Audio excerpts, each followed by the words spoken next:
नमस्कार साथियों, उम्मीद करता हूं आप सब बहुत अच्छे होंगे। 25 जुलाई का दिन है और एक बार फिर से हम अपने दिन की शुरुआत सुबह 6 बजे कर रहे हैं with your daily dose of current affairs. Daily dose जो कि ना सिर्फ आपको अवेयर रखता है बल्कि एग्जाम स्पेसिफिक तरीके से करंट अफेयर्स को डिस्कस किया जाता है। बहुत शॉर्ट, ससेंट और to the point current affairs को यहां पर रखा जाता है। बिफोर स्टार्ट द सेशन इसको अपनी लाइक वीडियोस में जरूर ऐड कर लें सो दैट बाद में जाके भी आप इसको रेफर कर पाए बहुत इजीली। आकाश संदीप टेक्स्ट बुक को ज्वाइन करना ना भूलें, क्योंकि इस पे बहुत इंपॉर्टेंट पीडीएफ जो हैं वो आपको मिलते हैं रेगुलर बेसिस पे, जो कि आपको बहुत ज्यादा अपडेटेड रखते हैं इन एवरी विच वे, जैसे कि आप जानते ही हैं। एनी विच वे, यहां पे कल मैंने एक क्वेश्चन पूछा था, बहुत इंटरेस्टिंग क्वेश्चन था।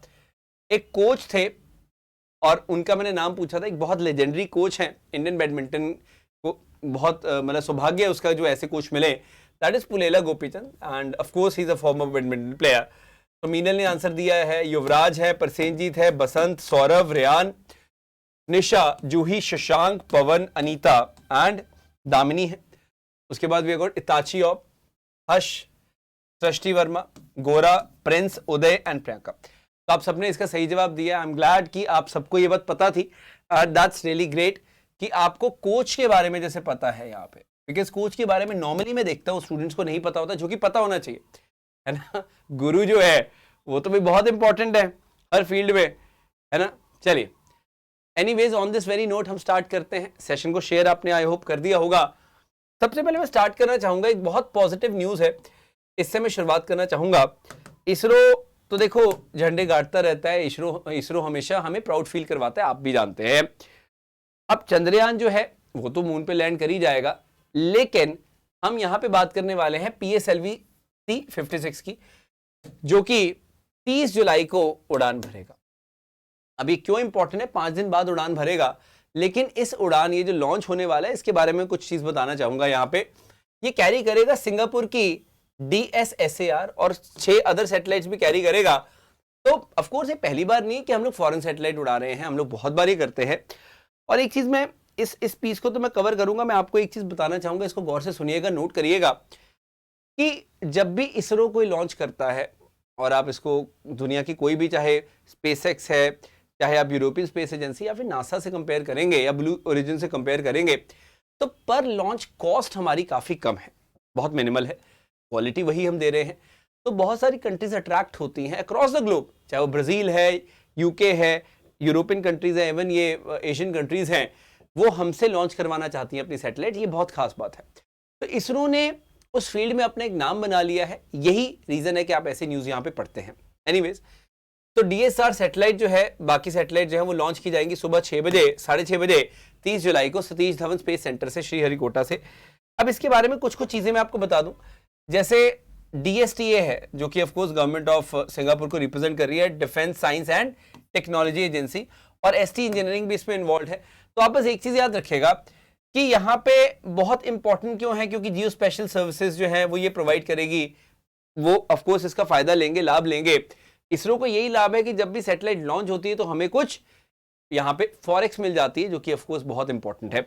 इनफैक्ट आपको याद रखना है कि इसरो की 2 कमर्शियल आर्म्स भी हैं, अंतरिक्ष और NSIL। एनीवेज, तो DSR जो है ये क्या कैरी कर रही है, सार मतलब क्या होता है, सिंथेटिक अपर्चर रडार। आपने निसार जब पढ़ा तब भी आपने ये चीज पढ़ी होगी। और याद रखेगा इजराइल एरोस्पेस इंडस्ट्री जो IAI है, उसने भी इसमें बहुत बड़ी भूमिका निभाई है। तो ये बस याद रखना कि जो इमेजिनरी सर्विसेज हैं ये सारी जो है वो इसके थ्रू की जाएंगी। हालांकि PSLV तो चलो ये तैयार हो ही रहा है इसको लॉन्च करने के लिए, इसके साथ भी हमारे पास क्या है, कुछ और पेलोड्स हैं, जैसे विलोक्स है, आर्किड है, स्कूब है, न्यूलियन है, ग्लासिया है और ORB है। तो ये आप मैक्सिमम देखिए, मेन तो यहाँ पे ऑफकोर्स DSR ही है सैटेलाइट जो लॉन्च की जा रही है। आपको ये बात याद रखनी की एग्जाम में आता है कि DSR सैटेलाइट किसकी लॉन्च की है, सिंगापुर की लॉन्च की है। सिंथेटिक अपर्चर रडार है, सिंगापुर के लॉन्च कर रहे हैं। दूसरी बात जो आपको याद रखनी है, अब देखो ये क्या है, this is a technology demonstrator, मतलब ये एक डेमो सैटेलाइट है, ये इंपॉर्टेंट नहीं है। On top of that, orchid क्या है, एक एक्सपेरिमेंटल सैटेलाइट है, ये भी इंपॉर्टेंट नहीं है।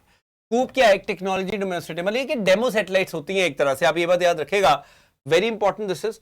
उसके अलावा जैसे हम न्यूलियन की बात करते हैं तो यहाँ पे ऑफ कोर्स एक नैनो सैटेलाइट है, छोटी सी सैटेलाइट है, ग्लासिया भी एक नैनो सैटेलाइट है, और एक ORB स्ट्राइडर जो है, इसको इंटरनेशनल कोलैबोरेशन से बनाया गया। तो ये फिर भी इंपॉर्टेंट है, लेकिन जो एक्सपेरिमेंटल या डेमो सैटेलाइट्स होती है इंपॉर्टेंट नहीं होती, ये होता है कि ये प्रिकर्सर होती है मेन सैटेलाइट की, मतलब मेन सैटेलाइट हमने बाद में कभी लॉन्च करनी है उन्होंने, तो पहले वो डेमो भेज के देखते हैं। ये सिंपल सा। आगे बढ़ते हैं।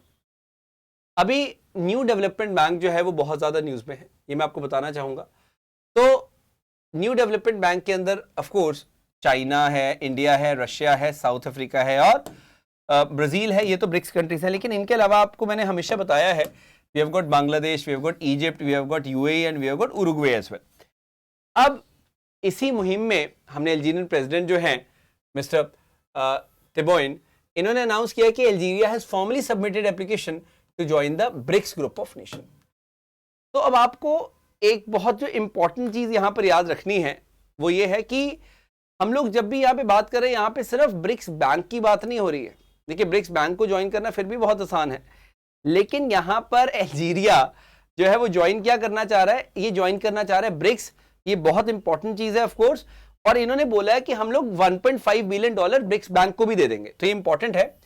अल्जीरिया के प्रेसिडेंट का कहना है कि हम इस बैंक को भी 1.5 बिलियन डॉलर दे देंगे once we join the BRICS. तो आप इसका अंतर समझे। देखो आप ब्रिक्स को ज्वाइन करके तो ब्रिक्स बैंक को तो ऑटोमेटिकली ज्वाइन कर ही जाओगे, लेकिन ब्रिक्स बैंक को ज्वाइन करके आप ब्रिक्स को ज्वाइन नहीं करते। ये बात याद रखें आप। Once you have joined BRICS तो आप ब्रिक्स बैंक का तो पार्ट बनोगे ही, लेकिन ये जो ब्रिक्स बैंक ज्वाइन करने वाली कंट्रीज जैसे इजिप्ट है, यूएई है, उरुग्वे है, बांग्लादेश है, इनको तो ब्रिक्स मेंबरशिप नहीं मिली। तो यहां पर ब्रिक्स की मेंबरशिप की बात की जा रही है, ये बहुत बड़ी बात है। तो कौन सी कंट्री है जिसने अप्लाई किया है ब्रिक्स को ज्वाइन करने का, ये आप याद रखेगा, दैट इज अल्जीरिया। ये एक बहुत बड़ी न्यूज है और आने वाले टाइम्स में आई एम श्योर इसके ऊपर काफी ज्यादा आपको सुनने को मिलेगा कि ब्रिक्स अलायंस को ज्वाइन करना चाहता है अल्जीरिया। नॉर्थ अफ्रीकन कंट्री, याद रखेगा, बहुत ही प्रॉस्परस कंट्री में आती है Algeria, and it has shown a willingness to join BRICS. और मैं ये नहीं कहता कि नहीं ज्वाइन करवाएंगे, क्योंकि भाई साउथ अमेरिकन कंट्रीज भी हैं, आपके पास साउथ अफ्रीका भी है, तो क्यों नहीं अल्जीरिया आ सकता है, बिल्कुल आ सकता है। तो ये आप न्यूज आइटम समझिएगा ये क्या बोलना चाह रहे हैं। ब्रिक्स बैंक ज्वाइन करने के लिए नहीं, इन्होंने बोला ब्रिक्स ज्वाइन करवाओ, $1.5 बिलियन हम लोग ब्रिक्स बैंक में भी इन्फ्यूज कर देंगे। सिंपल सा फंडा है। मैं ब्रिक्स बैंक बारे में थोड़ा सा आपको बस ये बताना चाहता हूं। जब भी ब्रिक्स बैंक की बात होती है तो फॉर्मल अनाउंसमेंट जैसे हो चुकी थी, जैसे 2012 में ही एक आइडिया हमें लग गया था कि भाई एक नया डेवलपमेंट बैंक हमने बनाना है, न्यू दिल्ली में जब समिट हुई। उसके बाद जाके डरबन में अगले साल हमने फॉर्मल अनाउंसमेंट देखी, लेकिन 2014 में फोर्टलेजा ब्राजील में साइन हो गया सारा एग्रीमेंट वगैरह, और 2015 में आके इन्होंने सीनियर मैनेजमेंट अपॉइंट कर दी। केवी कामत साहब इंडिया के थे, and KV Kamath became the first chairperson of NDB. फिर तो चलो कारवा चलता ही गया। तो एनीवेज ये तो ब्रिक्स बैंक के बारे में बता रहा हूं। मैं फिर से रिपीट करना चाहूंगा, अल्जीरिया ने क्या ज्वाइन करने की बात की है, ब्रिक्स को ज्वाइन करने की बात की है। ये आपको थोड़ा सा आइडिया होना चाहिए, वेरी इंपॉर्टेंट। क्लियर है? आगे बढ़ता है। अब आर्टिफिशियल इंटेलिजेंस के बारे में मुझे ऐसा लगता है कि कोई दिन नहीं निकलता कि हम ना पढ़ें, लेकिन यहां पर कुछ बहुत खास है जो मैं आपको बताना चाहूंगा। अच्छा, सबसे पहले मैं बात करना चाहूंगा सैम ऑल्टमैन की। सैम ऑल्टमैन ये वही है ओपन एआई जिन्होंने स्टार्ट किया है। ओपन एआई के पीछे जो व्यक्ति हैं वो सैम ऑल्टमैन है। ये है, अगर आपको नहीं पता तो पता कर लो। He has launched Worldcoin crypto project. अभी बहुत बड़ा प्रोजेक्ट है जिसको कल लॉन्च किया गया। और आप याद रखिएगा जो प्रोजेक्ट है इसकी ऑफरिंग क्या है, ये वर्ल्ड आईडी देगा, एक अकाउंट देगा that only real humans can get. That's a fact. ऐसा क्यों मैं बोल रहा हूं, क्यों ये कोई रोबो या कोई आर्टिफिशियल इंटेलिजेंस वाला बॉट नहीं ले सकता, सिर्फ ह्यूमन बींग्स हमारे जैसे ले सकते हैं। वो रीजन है क्योंकि to get the world ID जो भी कस्टमर साइन अप करेगा उसके आइरिस स्कैन होंगे, मतलब आईज के अंदर आइरिस होता है ना, उसका स्कैन होगा। और एक सिल्वर बॉल है जो बॉलिंग बॉल के साइज की है, इस तरह की बॉल है, ये देखिए, ये आपकी आइरिस को स्कैन करेगी। उसके बाद आपकी वर्ल्ड आईडी क्रिएट होगी और उसको आप यूज करेंगे। किसके लिए यूज करेंगे ये भी मैं आपको बताऊंगा, तो बहुत खास है। तो ये कुछ इस प्रकार की बॉल है, ठीक है। और आप यहां देख सकते हो इसके अंदर मतलब सारा कुछ है, जैसे गिम्बल वगैरह लगा हुआ है, कैमरा लगा हुआ है, बहुत कुछ है। तो आप क्या देख रहे हो, ये क्या है, this is basically world coins ओआरबी। ये जो चीज है इसको हम क्या बोल रहे हैं, ओआरबी बोल रहे हैं, ऑर्ब। तो वर्ल्ड कॉइन्स ऑर्ब जो है उसके थ्रू आपका आइरिस स्कैन होगा और उसके बाद आपकी वर्ल्ड आईडी बनेगी। तो दुनिया में जितने व्यक्ति उससे ज्यादा वर्ल्ड आईडीज नहीं बनेंगी, मतलब फेक आईडीज नहीं बनेंगी। ये सैम ऑल्टमैन का कहना है।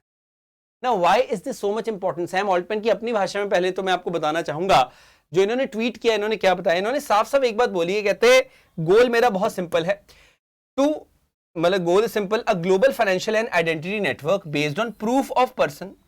दिस फील स्पेशली इंपॉर्टेंट क्योंकि एआई एरा में हमारे पास बहुत ज्यादा डिफरेंस करना मुश्किल हो गया है कि कौन रियल है और कौन एआई है। That's actually a very important thing.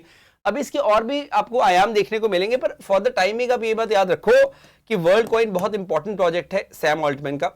और एक चीज आप याद रखिएगा कि ambitious crypto currency and digital ID project है जिसको सैम ऑल्टमैन चला रहे हैं, और आगे से आगे इसको और इंप्रूव करेंगे क्योंकि आज की डेट में it's very hard to tell whether something was made by human और अ एल्गोरिथम। तो ये बहुत जरूरी है एट दिस स्टेज इस तरह की चीज को लाना। I hope you getting the point. तो आप याद रखना, at the heart of the world coin project of course एक आई स्कैनिंग है जिसको आप और बोल रहे हो, ये बहुत इंपॉर्टेंट वर्ड है, इसको याद रखना। इन पर्सन ये क्या होता है, यूनिक डिजिटल आईडी आपको दे रहा है। एक क्रिप्टो करेंसी है which can certainly be used once a user has a verified ID. तो ये एक बहुत इंपॉर्टेंट चीज इसलिए है कि क्रिप्टो नेटवर्क्स को भी बहुत सेव किया जा सकता है। मेरी क्रिप्टो करेंसी मतलब मेरी ही है, वो आईडी स्कैन कर रहा है और इस तरह से मतलब हम लोग काफी ज्यादा इसको सेफ और सिक्योर बना लेंगे, ऐसा हमारा मानना है। Very important. तो इसकी iOS और आई थिंक एंड्रॉयड एप्स भी आ गई हैं। इस तरह की कोई ऐप है वर्ल्ड कॉइन की, आप देख सकते हैं। 3 मिलियन पीपल अक्रॉस 30 कंट्रीज जो है वो वर्ल्ड कॉइन का यूज करनी स्टार्ट कर चुकी हैं। और ये ऑब्स इन जर्मनी वगैरह ये डिवाइस है, बायोमेट्रिक, मतलब काफी कुछ है इसके अंदर। तो ये आप याद रखिएगा। मतलब कुल मिला के ये गेम यही है, किसने स्टार्ट किया आपको पता होना चाहिए और इसमें क्या है हमारे लिए हमें पता होना। Anyways, national geo science award वाले राष्ट्रीय भूविज्ञान जो पुरस्कार है वो अभी रिसेंटली बहुत न्यूज में था, तो इसको दिया गया। देखो इसमें क्या होता है, national geo science award for life time achievement important है, और नेशनल जियो साइंस जो यंग जियो साइंटिस्ट अवार्ड है, क्योंकि बाकी तो काफी अवार्ड्स होते हैं लेकिन ये 2 अवार्ड जो है वो सिंगल लोगों को मिलता है। तो ये मैं आपको बताऊंगा किसको किसको मिला। जैसे ओम नारायण भार्गव जी जो है, इनको नेशनल जियो साइंस अवार्ड मिला है फॉर लाइफ टाइम अचीवमेंट। वहीं पे डॉक्टर अमेय कुमार समाल जो है, इनको यंग जियो साइंटिस्ट अवार्ड मिला है। ये BHU में असिस्टेंट प्रोफेसर हैं, लिथोस्फेरिक मेंटल वगैरह को स्टडी किया है। तो ये बस याद रखिएगा, नेशनल जियो साइंस अवार्ड जो है वो इन दोनों को मिले हैं। मतलब 10 और लोगों को मिले लेकिन इतने नाम आप याद नहीं कर सकते, so that's why just keep it simple, that's important. आगे बढ़ते हैं। ट्विटर ने अपना लोगो चेंज कर दिया। पहले ट्विटर का ऐसा लोगो था 2010 तक, फिर ऐसा हुआ, उसके बाद हमने तो जब से यूज किया तो ऐसे ही था हमेशा, लेकिन एलॉन मस्क कहते नहीं मुझे ऐसा चाहिए। तो ये ट्विटर का जो लोगो है वो कुछ ऐसा हो चुका है। आई एम श्योर आपने ये ऑब्जर्व कर ही लिया होगा, एलॉन मस्क ने इसको चेंज कर दिया है, ये आप याद रखेगा। ऑफ कोर्स अब ये उनका ट्विटर है, वो कुछ भी करे, तो ये इस तरह का एक्स वाला जो लोगो है ये एलॉन मस्क ने इसके लिए चूज किया है। तो मुझे लगा कि मैं आपको बता दूं। नेक्स्ट मैं बात करना चाहूंगा कमलजीत की। यहाँ पे कमलजीत है एंड इन्होंने गोल्ड मेडल जो है इंडिया के खाते में डाले, 2 गोल्ड मेडल। लेकिन इंपॉर्टेंट क्या है कि ISSF का जो वर्ल्ड चैंपियनशिप है, जो जूनियर मतलब पिस्टल शॉटगन वगैरह का अभी ये कोरिया में हो रहा है, यहाँ पे he is playing in the category of free pistol. इसमें फ्री पिस्टल, तो मैं एफकेट की क्लास में तो ये पढ़ाता हूँ, लेकिन अब बाई चांस ये न्यूज आई तो मुझे लगा मैं बता दूं। कभी भी आप फ्री पिस्टल सुनते हो तो आपके दिमाग में एक रेंज आनी चाहिए, that is the range of 50 metre, which is quite a tough nut to crack. मैं आपको बता दूं 50 मीटर राइफल से फिर भी आप कर पाओगे, वैसे राइफल से मुश्किल है, बट पिस्टल से 50 मीटर्स को हिट करना इज नॉट दैट इजी। तो बहुत कंपेटिटिव होता है ये, मैं पहले आपको बता दूं ये चीज, it's not a very easy thing to do. तो फ्री पिस्टल जब भी कोई बोलता है तो आपने ध्यान में रखना है कि हाँ, फ्री पिस्टल का मतलब है 50 मीटर की रेंज के ऊपर ही जाके हिट कर रहे हैं, याद रखना। तो ये मतलब उसके अंदर 2 गोल्ड मेडल जो है इनको मिले हैं, so that's quite an important. Anyways, अब कैंटोनमेंट का तो आपने सुना ही होगा, काफी ज्यादा न्यूज में आ रहा था कैंटोनमेंट्स का। देखिए 58 कैंटोनमेंट्स जो है अक्रॉस द कंट्री, उसके ऊपर गवर्नमेंट जो है वो स्टेप क्या ले रही है, कहते हैं हम यूनिफॉर्मिटी लाना चाहते हैं in the municipal law governing civil areas of cantonment. ये बहुत इंपॉर्टेंट है। देखिए होता क्या है, कोई भी एक कैंटोनमेंट है, ये इसमें क्या है, जैसे हमारे पास ऑफ कोर्स यहाँ पे मिलिट्री एस्टेब्लिशमेंट है, लेकिन यहाँ पर क्या है, यहाँ पे सिविल एरियाज भी तो हैं। अब ये जो सिविल एरियाज हैं, यहाँ पे जो म्युनिसिपल लॉज है उसमें यूनिफॉर्मिटी लानी बहुत जरूरी है, इसलिए एक्साइज करना चाहते हैं civil areas of certain cantonment and merge them with the neighbouring municipalities. अब आप ये देखो, ये मान लो बाउंड्रीज है कैंटोनमेंट की, और ये बगल में ही एक सिविल एरिया है जो थ्राइव कर रहा है काफी बड़ा। तो सरकार कह रही है कि क्यों ना कुछ ऐसा किया जाए कि ये जो बाकी सिटी है इसके साथ इस एरिया को हम लोग मर्ज कर दें और ये मिलिट्री एस्टेब्लिशमेंट जो है अलग हो जाए, ऐसा सरकार चाहती है।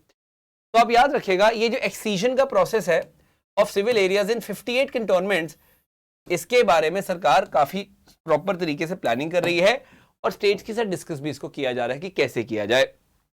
Not a easy process, but सरकार आई एम श्योर करेगी इसको बहुत बढ़िया से, ये हमें मानना मतलब फैक्ट है। एक बड़ी इंटरेस्टिंग चीज देखो, कंटोनमेंट नॉर्थ इंडिया में कितनी ज्यादा कंसंट्रेटेड है। साउथ में आपको इतनी कंटोनमेंट्स नहीं देखने को मिलेगी, पर यहाँ पे कंटोनमेंट बहुत ज्यादा है, आप ये देख सकते हैं। एनीवेज, तो what is more important is कि आप ये देखिएगा कि this is actually a very very important point. Clear हुआ कि नहीं हुआ? तो म्यूनिसिपैलिटी को यहाँ पे इंप्रूव तभी किया जा सकता है जब सिविल एरियाज जो कंटोनमेंट के, उनको कहा जा रहा है कि मर्ज कर दिया जाए, जो बाकी मतलब सिटी होती है आसपास उसके जो म्यूनिसिपैलिटी उसके अंडर रख दिया जाए। That is very very important. Clear? अब एक छोटा सा क्वेश्चन है आपके लिए। भारत का पहला इंडिविजुअल गोल्ड मेडल लाकर दिया अभिनव बिंद्रा ने। अभिनव बिंद्रा, आप बताएंगे मुझे कि किस टूर्नामेंट में he got the gold medal?